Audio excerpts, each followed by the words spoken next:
on their taxes. That's right. That's yes, right. Yes. Today we are here to talk about something that's very important, and it is financial literacy.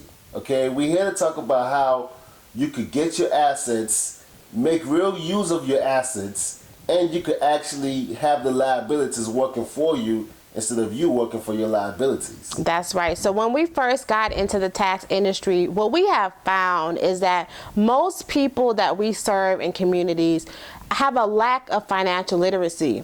And this is because financial literacy is not something that is taught in underserved communities. It's not taught in public schools. And so a lot of people go throughout their whole lives believing false information. And so they're not building wealth. They're stuck in poverty, and they're not able to get out because of lack of access to this information. So we are creating a series of videos that are all about financial literacy. Please share this video, like it, and just support us as we give back to our communities.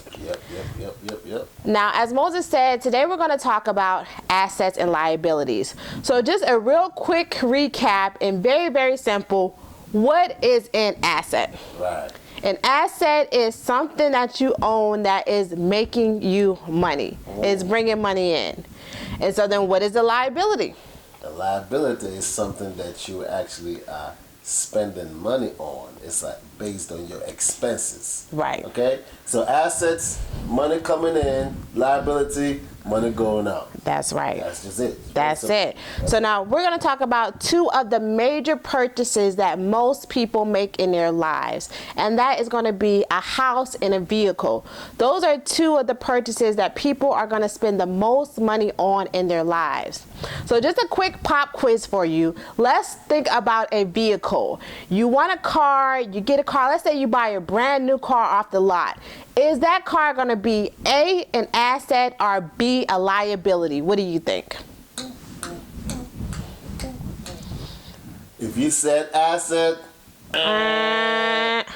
what? How is a car not an asset? If you said liability, Ding, ding, ding, ding, ding, ding, ding, ding, ding. this is the reason why we say that. Okay? Now, it's relative. Your car can be your asset. However, a lot of people, cars is not their asset. And the reason why that car is not their asset, like you said, when you buy a brand new car, as soon as you drive off that lot, it starts depreciating. Because now you're adding miles to the car, the engines is going, the depreciation, it automatically just does that. Right. Now, it can be an asset. How can it be an asset? Okay, well, just real quick, I just want to point out for those who might not know what depreciation is, depreciation is when it loses its value. So depreciation is when the vehicle is actually losing its value. It begins worth this amount, and then it just loses its value over time. So I just wanted to quickly come and clarify that because, you know, we are in this industry, so a lot of times we're using these words. Right. You might understand, right? Right. So, so the car depreciates in value. Also, think about it. You might be paying a car note. You're paying insurance. You're paying for the maintenance of the vehicle. So a lot of time you're spending money on this vehicle, but it's not really bringing you in any money. Sure, you can use it to go to work to make money, but this vehicle itself is not bringing in income to you. Now, like Moses said, to answer that question, a vehicle can be an asset when a vehicle starts bringing in money for you. And there's quite a few ways that you can do that today. Uber is a good example. If you're using your vehicle as the income maker, so you're using it to bring people back and forth, or Uber Eats, and you're dropping off foods or delivering any items, then your car becomes an asset. A lot of people have luxury vehicles, and they rent those vehicles out to other people, and so the car becomes an asset. So if you're using your car in a way where the car itself is bringing in income, then your car is an asset. However, if you're just using your vehicle to drive to and from work, the store, dropping the kids off, your vehicle is a liability. Okay, and this is very important because we know a lot of people who, they're buying new cars, maybe every year or every few years. They're always investing a lot of money into the vehicle when it's really not bringing in any money. So we need to understand that a vehicle is only an asset when it's actually bringing in money. And we can start turning our liabilities into assets by doing these little gigs on the side, Uber Eats, Uber, renting it out, and we can actually start creating money for ourselves by using these things as an asset versus a liability. Yes, y'all. I mean, it's very, very important for you to understand that you could switch a liability into an asset by incorporating these tools. Now we're gonna go into the house, right? The house. Is a house an asset or a liability? Do, do, do, do, do, do, do, do, do. If you said assets, if you said liability, Ding, ding, ding, ding, ding, ding, ding. yes. And this is a tricky one. Before you go into that, I want to give a quick story about a very good speaker. If you know Grant Cardone, he's a speaker, and he actually said, with all the money that he has, he does not own a house. And the reason why is because owning a house is a liability. Mm-hmm. Now, you might say, well, he has all this money. What do you mean he doesn't own a house? He doesn't own a house. However, he owns real estate. Real estate, that's right. So the real estate that he owns is actually something that he uses when he travels, going to different states or different countries. He has real estates in this different places that he actually rents out. He actually lets it become a passive income because people are paying him to stay at these places. Right. So I also have a license, a real estate license, so I'm a realtor. And so prior to becoming a realtor, like many people, I grew up believing that a house was an asset. So, you know, my parents and people that I knew would say, oh, you know, you get a house because a house is an asset. And a lot of people think a house is an asset. However, like we explained before, if it's not bringing you in income, it is a liability. So think about it. You have to pay your mortgage. You have to pay your homeowner's insurance. You have to pay maintenance expenses on your house. Tax. You have to pay property taxes, and this is a really big one. And you still have to fix your home. And you still have to do the maintenance. So a lot of people purchase homes and they spend hundreds of thousands of dollars on a home, believing it's going to be an asset. But really, the only time a majority of people make money on a house is if they sell that house. So if you're just living in the house, it might be useful to you in an asset in a way that is useful to you, but it's not bringing in any money. Yeah, and even to piggyback on what you said, even if they sell the house, if the property value was not going up, then they sell the house for lower what they probably even paid for. Exactly. So then it's like, whoa, how can you even win, right? Right.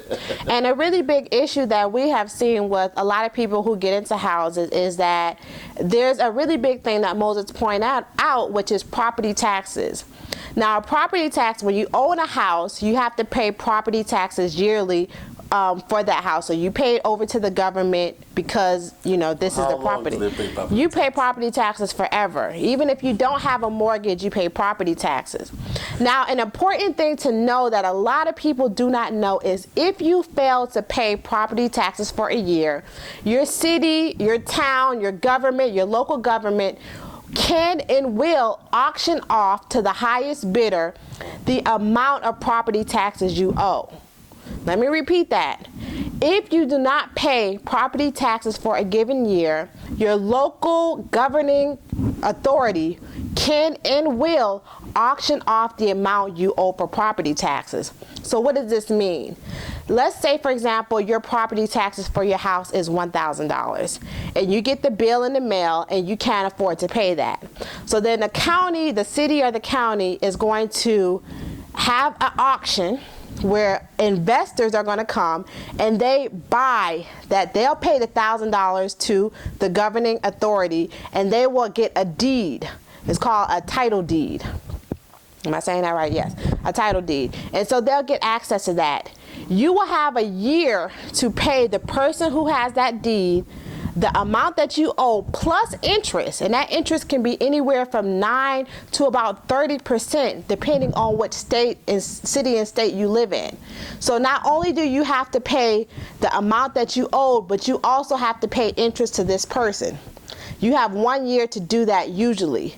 If you do not pay that amount in 1 year, that person can actually take ownership of your property.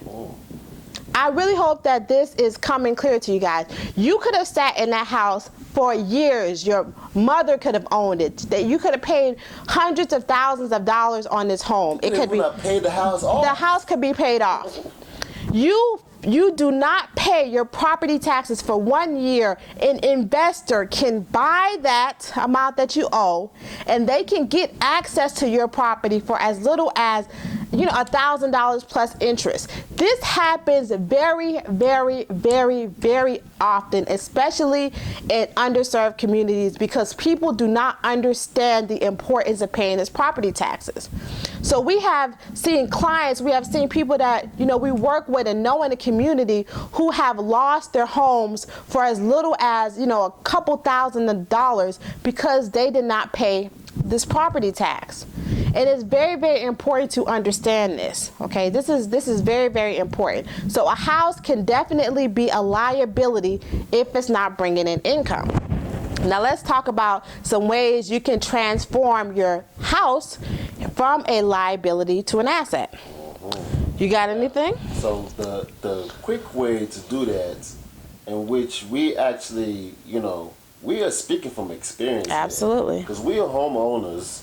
However, we realize that just owning a home and saying, "Oh, I'm a homeowner," you really liability owner. Let's be real here. So we realized that, and we were like, it's time to do smart money. Right. And what we actually did was put our home on Airbnb. I don't know if you all following us. We've done a video about this, how we put our home on Airbnb, and we actually got to travel the world while the home was being paid for and all the expenses were being paid for. This is how you use your home as an asset. Right. And this is like one of the easy ways, because Airbnb is just right there. It's a platform that's right there for you. People come and rent. Now, some of you might say, "Ooh, I don't know about somebody renting my home and, sleeping in my bed and using my stuff." But hey, if you feel like that, then it's okay. You could be a liability homeowner. Right. It's up to you. But if you feel like you're willing and ready to put your home as an asset to make you money, because while you're still paying your mortgage, while you're still paying property taxes, while you're still paying, probably some of you pay HOA fees, while you're still doing all those things for your home maintenance, you're dishing money out. Where is the money coming in? Exactly. And the money is coming in when you actually using the home as an asset and say, okay, this part of my home, this room in my home, I can rent it out. Right. Or you could, even some of you might have a home office. That's another way to have a home as your asset. Right. Exactly. So these are some ways we can go from liability to asset. Now this strategy is what wealthy people use.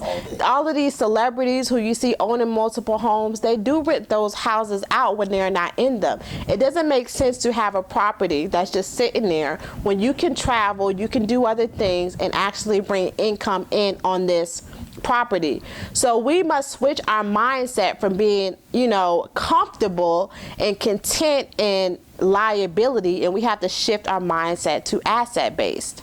Yeah. And let's just recap on what we are saying here so you all can understand. We're talking about assets and liabilities. How you could take advantage of your assets and let your liabilities work for you. And that's really what we call passive income. And basically, when you have a car and you're paying car notes or you buying your gas and it's taking you places, you want to actually have that car be an asset for you to make you some money. So we already talked about the Uber Eats, or you can even rent your car. If you have a really nice car, you can rent your car, and the insurance covers all this. You have insurance for all of this. Mm-hmm. If you have a home, you can rent your home, and You could travel more. What are the benefits of this? So we better talk about the benefits of this because, somebody might say, oh, okay, how is it benefiting me? The first benefit is you get freedom. Exactly. Freedom. We How talk many of you about want freedom here. freedom as far as location freedom. You no longer are tied to this one house. Have you ever thought about traveling to another state, another country? What if you're bringing in income and you now have location freedom to do that? Okay, you can also have time freedom. Now that you're making income, passive income, now you have the time to do things that you want because you don't have to spend your time working for dollars, right? Yep. So location freedom, time freedom, and eventually financial freedom. Oh, yeah. All right? You're making money. Your liabilities are less, your assets are more, so you're getting closer and closer to financial freedom. So these are the freedoms that we can get when we begin turning these liabilities into assets. I mean, seriously, y'all. This is what we are here to give you today. Financial literacy. I hope this video helps somebody out there. I hope you could incorporate this, not just listen to it, but actually now apply this knowledge. If you're a homeowner, you're a car owner, start looking for ways for how you could actually use that to leverage, to grow, to gain more freedom in life. And as a reminder, guys, we are your neighborhood virtual tax accountants. So if you are looking for experienced, knowledgeable virtual tax professionals this year, we would be honored to help you. You can book a free consultation by using the link in the comment section of this video. If you are following this page or this channel, be sure to like and share and subscribe. We will be doing more videos like this to help you move from liability to assets. Yes. So thank you for joining us, guys. We will be back soon. Peace, love, and blessings. Yeah.